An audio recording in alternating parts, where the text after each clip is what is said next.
We're back after a 1-week hiatus with Coach Jay Hosack's Facebook Live Q&A. Coach, 4 matches into conference play, won all 4 of them. What have been your assessments and observations of how the team's been playing on this 4-match winning streak?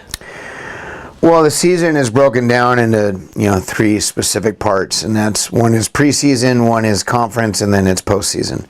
And the preseason matches that we set up were against some of the best teams in the country, and for a reason. So we went into that, and I thought we had gotten better every match, and at the end of that all, we kind of reassessed where we were, and liked a lot of the things we were doing. There was a couple things we need to get better at, but I mean that's like any team, so it's not anything different.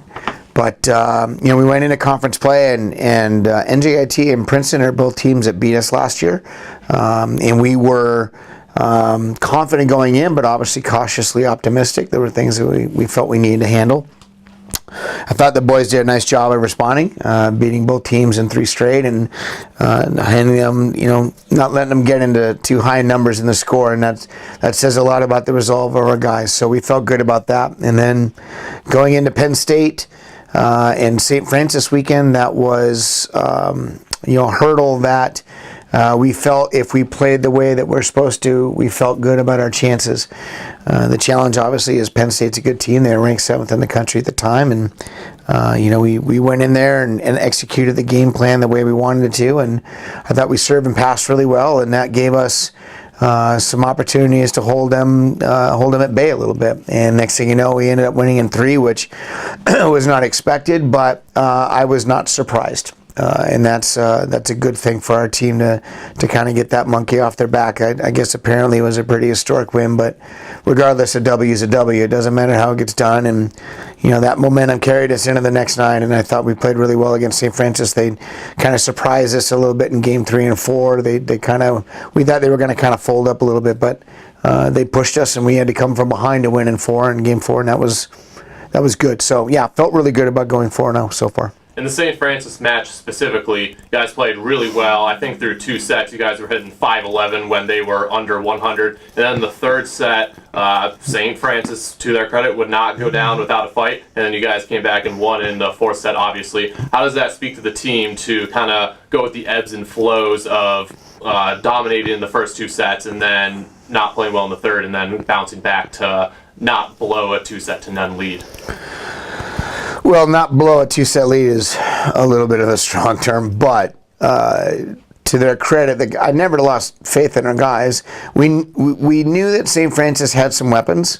It was just a matter of that they were going to feel inspired enough to turn on and be able to start putting some pressure on us, and they did.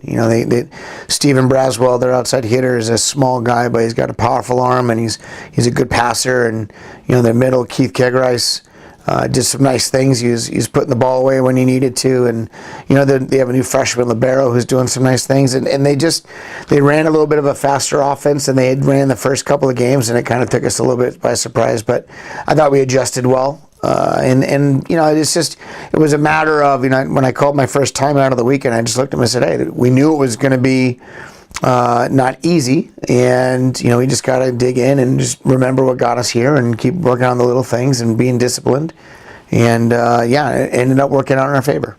With Sacred Heart specifically this upcoming weekend, had a week to prepare for them, back-to-back matches, kind of a unique way that the schedule was laid out in that aspect. Is there a way that you can take advantage of that in terms of having a week to prepare for a team and playing them twice in a row in a weekend?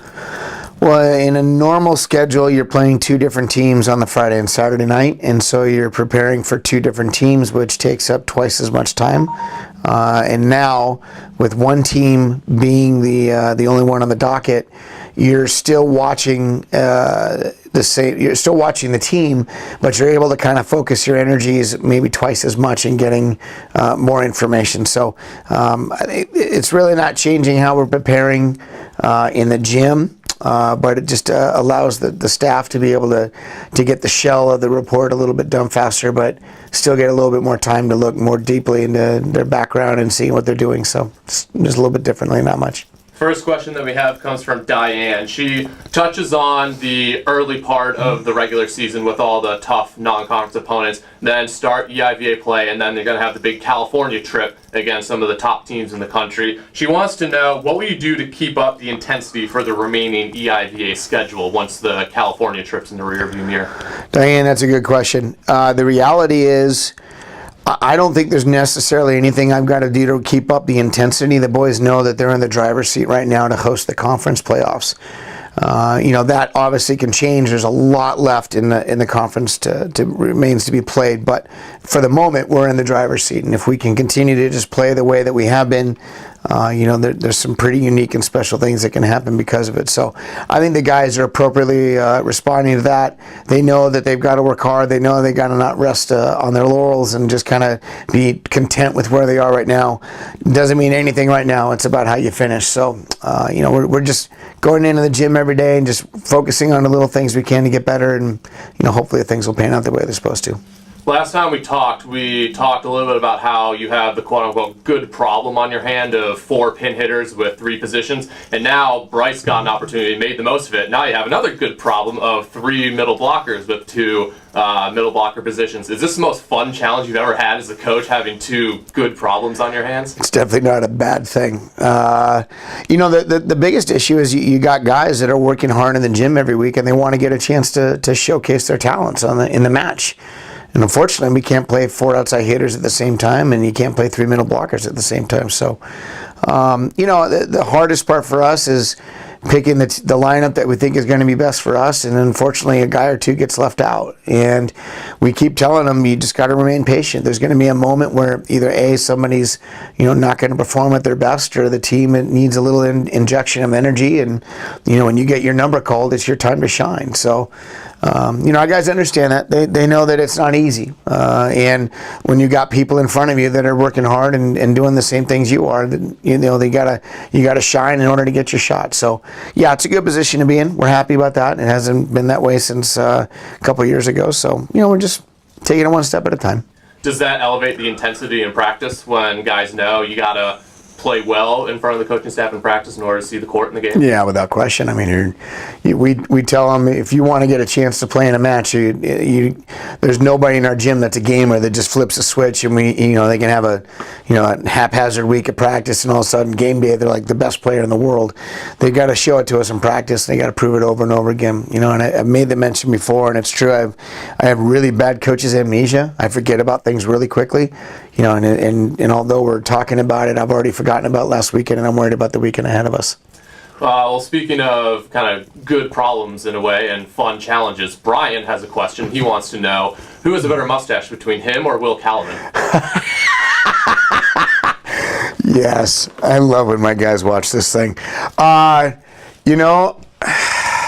hate having to choose. I'm gonna say Brian, only because it's a little thicker. I mean, if you're going to look at it from afar, you want to be able to see it. And I think Will has got the potential to have a pretty solid stash. But I think at the moment, I think Brian's probably got him edged out just a bit. Well, last year was Brian's bleach blonde hair that got the troops going. Maybe this year will be his mustache. So Johnny Gomez, last year against Sacred Heart, he tallied 16 and 19 digs, almost an average of 4 digs per set. In his career against Sacred Heart, he does have exactly 4 digs per set. When a player has a proven track record against a specific team, what does that speak to? When you know your opponent's tendencies and you're able to kind of put yourself in good positions to make the plays happen, that just speaks that your memory of what they're known for is pretty solid. But I think in general, I think a lot of that has to do with our blocking. We're doing some things that maybe most teams aren't. We're being a little bit aggressive here and there with some of our schemes, and that's allowing Johnny to kind of freestyle a little bit. And he doesn't necessarily just do his own thing. He's holding true to what we're trying to teach him to do, and it's channeling the balls right to him, and he's making good digs when they count. In practice, every day we've got guys that are banging the ball 100 miles an hour at him, and he's trying to do his best to make a dig, and so is everybody else, and we're getting better at that skill. Defense is an underrated yet very appreciated skill, and I think a lot of teams, I want to say they take it for granted, but we definitely try to highlight that as part of our game in general. Sacred Heart is 8th in the country in blocking. When a team and an opponent that you have on the schedule does one part of volleyball exceptionally well, is that a major emphasis on the game plan? It's definitely something we'll look at. We were aware that they were a good blocking team, and we're just putting pieces together to hopefully become a little bit more successful than their blocking is. The thing about blocking that I think a lot of people don't understand is a successful block is not necessarily a stuff block straight down. That's great, and people like that. But a successful block is also a controlled touch where the defense behind can throw the ball back up and they can be in transition and offense. A successful block is channeling it to the defense so they can make a good dig and then they can run their transition offense out of there. Those are all, changing a hitter's tendency or their want or need mid-swing to have to do something else because they've got hands in their face. Those are all successful blocks. And so I think it's easy for people to get lost in, well, they must be these giant stuff blockers. And the reality is they're probably just touching a lot of balls and slowing things down. And that's a testament to their hard work. So we have to do a good job of just hitting the ball where we're supposed to and hopefully, beating it around a little bit that they can't control it off the block and see where our chances are from there. So Gotcha. Lots of different ways to get a block in the sport of volleyball. Yep.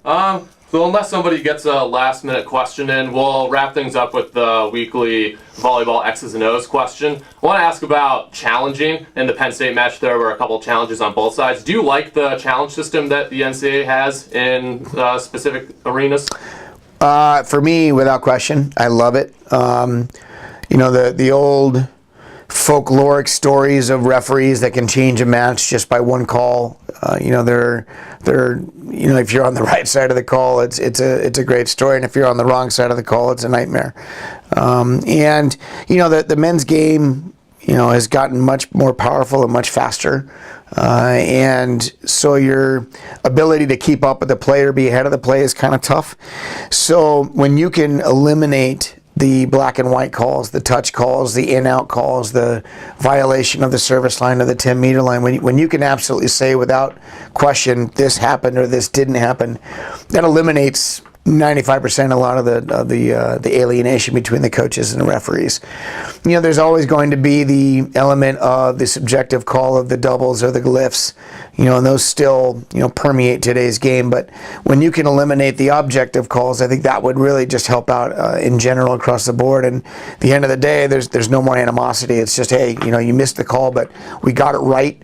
And with the replay system, and hopefully that just kind of irons itself out in the future. I'd love to see it in every gym, but I just think technology is still too expensive, and that it's not cost effective right now. Do you think those perks outweigh the drawbacks of the fans being like, oh man, another delay, gotta wait for... No, if you're at home, you want your home team to get a call. If you're on the road, they're going to be, frustrated because they're going to think you're trying to slow the game down on purpose. But the reality is, you just want the right call.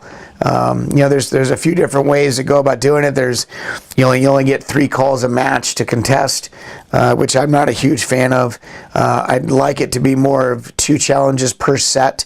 And if you're right, you get that challenge back. And if you're wrong, not only do they take away the challenge, but you also lose a timeout. So we're not adding on to your ability to slow the game down by keeping your timeouts as well. So I hope the NCAA goes that direction. It seems that it's moving that way, but it's just, it's like turning around a giant cruise ship. It takes a little while to do. So hopefully that happens, though. I think it'd be good for the game. Yeah, well, the most important thing is to get the call right. Yep. So that's going to do it for this week. 2 matches on the road against Sacred Heart. Nice little road trip to New England. Getting ready for the big California trip after that. Coach, good luck this weekend against Sacred Heart, and hopefully when you come back, we'll be 6-0 in conference play. Awesome. We are. Mason.